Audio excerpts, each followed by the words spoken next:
Eco. L'édito politique sur Europe 1. Bonjour Nicolas Bétou. Bonjour Dimitri. Lors de la cérémonie d'investiture samedi à l'Elysée, Emmanuel Macron a promis que son second quinquennat serait placé sous le signe de l'action. Oui, et malgré la relative brièveté du discours, une dizaine de minutes, il a prononcé 10 fois le mot agir et il l'a appuyé à 2 reprises en promettant un mandat d'action. Objectif évidemment, installer l'idée que les 5 ans qui viennent ne seront pas inutiles et que le président réélu a la ferme intention de transformer le pays exactement comme il en avait affiché l'ambition au début de son premier mandat. Et s'il a mis tant d'insistance à dire qu'il allait agir, c'est bien parce que beaucoup continuent, y compris dans son propre camp, à se demander pourquoi. Agir, oui, mais pour faire quoi ? La question reste assez largement posée. Et ce n'est pas le discours d'investiture et sa liste de promesses assez générales et peu engageantes qui permettront de répondre à cette question. Emmanuel Macron veut faire de notre pays une puissance agricole, industrielle, scientifique, créative. Bon, c'est bien. Il veut agir pour bâtir une société du plein emploi, bien sûr. Il veut faire de notre pays une grande puissance écologique. C'est excellent.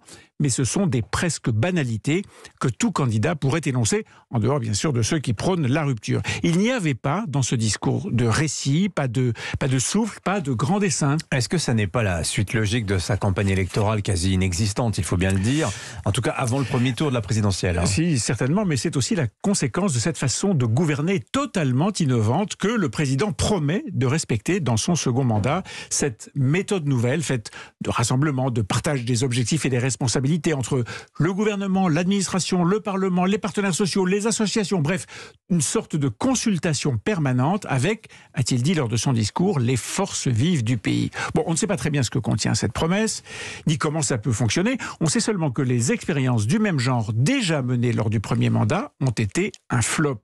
Une caricature de démocratie pour la Convention citoyenne sur le climat et une machine à ensevelir les sujets sous un bavardage permanent lors du grand débat post-Gilets jaunes. Cette méthode nouvelle de gouverner inquiète d'ailleurs ceux qui, dans l'entourage du chef de l'État, savent que c'est à peu près impossible de faire simple et rapide là où le temps presse. Et de fait, Emmanuel Macron assume lui-même de ne pas enchaîner des réformes comme on donnerait des solutions toutes faites. Est-ce que ce n'est pas une solution, une façon pour le président réélu de reconnaître les faiblesses de son premier mandat ? Oui, si, naturellement, mais ça peut créer de drôles de situations. Promettre de demander leur avis à tout bout de champ aux Français, c'est certainement une façon de susciter une renaissance démocratique, mais c'est aussi une façon de ne pas dire clairement où le chef de l'État veut conduire les Français.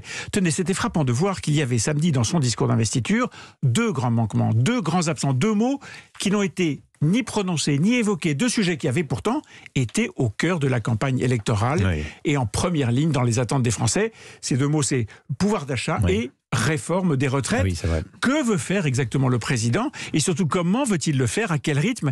Il faudra attendre pour le savoir. Bon, est-ce que la nomination du prochain Premier ministre, qui se fait attendre, est-ce que ça pourrait être une partie de la réponse ? Oui, cette nomination et puis le lancement effectif de la campagne électorale pour les législatives. Ce sera l'occasion de mettre un peu de concret derrière cette série de promesses assez générales faites par le président au moment où il entame sa dernière période à l'Élysée. Merci beaucoup Nicolas Bétou. À la une de votre journal L'Opinion, l'Europe, serons-nous bientôt 37 à la table de l'Union ? Comment l'UE prépare l'inévitable élargissement ? C'est la une de votre journal. On en parlera dans quelques minutes avec Jean-Louis Bourlange, le député MoDem, président de la Commission des Affaires étrangères de l'Assemblée nationale. Merci beaucoup Nicolas Bétou, 7h55.